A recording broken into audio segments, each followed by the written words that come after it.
Hi viewers, இன்றைக்கி நம்ம cake எப்படி செய்கிறதுன்னு பார்க்க போகிறோம். நம்ம எக்கை நல்லா பீட் பண்ண ஆரம்பிச்சிடணும்.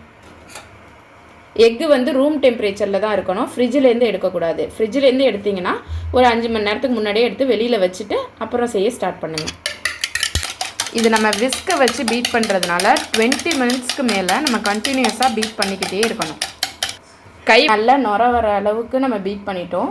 இதுக்கப்புறம் அடுத்த ஸ்டேஜில் என்ன பண்ணணும்னா, நம்ம வந்து எடுத்துருக்க கப்பு, ஒரு கப்பு மைதானா அதுக்கு முக்கா கப்பு ஜீனி எடுத்துருக்கோம். அதை வந்து அப்படியே சேர்க்காம 3 வாட்டியாக போட்டு நம்ம கொஞ்சம் கொஞ்சமாக பீட் பண்ணி எடுத்துக்கணும். ஒரே டைம் போடக்கூடாது. 3 பார்ட்டாக போட்டு நம்ம பீட் பண்ணி எடுத்துக்க வேண்டியதான்.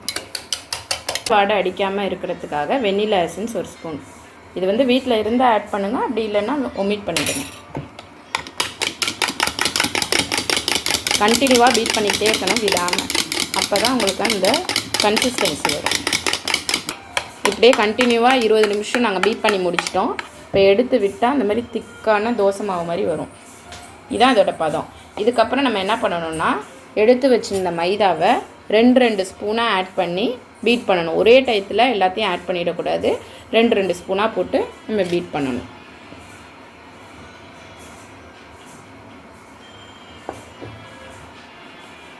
இது பீட் பண்ணும்போது கொஞ்சம் அந்த அளவுக்கு ஸ்பீடாக பண்ணக்கூடாது, லைட்டாக தான் கொடுக்கணும். இந்த மாதிரி இதே மாதிரி மிக்ஸ் பண்ணி எல்லாத்தையும் செஞ்சு எடுத்துருவோம். இப்போ மைதாவை கலந்ததுக்கப்புறம் இந்த மாதிரி பதத்துக்கு வந்துடும். இப்போ பேட்ரி ரெடி ஆகிடுச்சின்னு அர்த்தம். நம்ம இந்த பேட்டரை என்ன பண்ணணும்னா, ஒரு பாத்திரத்துக்கு ட்ரான்ஸ்ஃபர் பண்ணணும். அதுக்கு முதல்ல என்ன பண்ணணும்னா, அந்த பாத்திரத்தில் கொஞ்சம் நெய்யை ஊற்றி மைதாவை டஸ்ட் பண்ணி வச்சுக்கிட்டேன். இதை அப்படியே மெதுவாக நம்ம அந்த பாத்திரத்தில் ட்ரான்ஸ்ஃபர் பண்ணிட வேண்டியதுதான். இந்த கடாயை வச்சுக்கிட்டு 10 நிமிஷத்துக்கு முன்னாடியே ஹீட் பண்ணி வச்சுக்கணும், மீடியம் ஃப்ளேமில் வச்சு.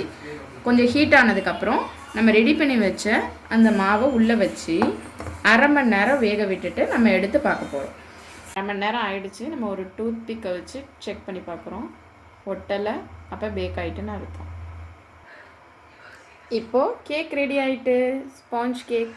நீங்களும் இதை ட்ரை பண்ணிவிட்டு எப்படி இருந்துச்சுன்னு எங்களுக்கு கமெண்ட் பண்ணுங்கள், லைக் பண்ணுங்கள், ஷேர் பண்ணுங்கள். மறக்காமல் எங்கள் சேனலை சப்ஸ்கிரைப் பண்ணிவிடுங்க.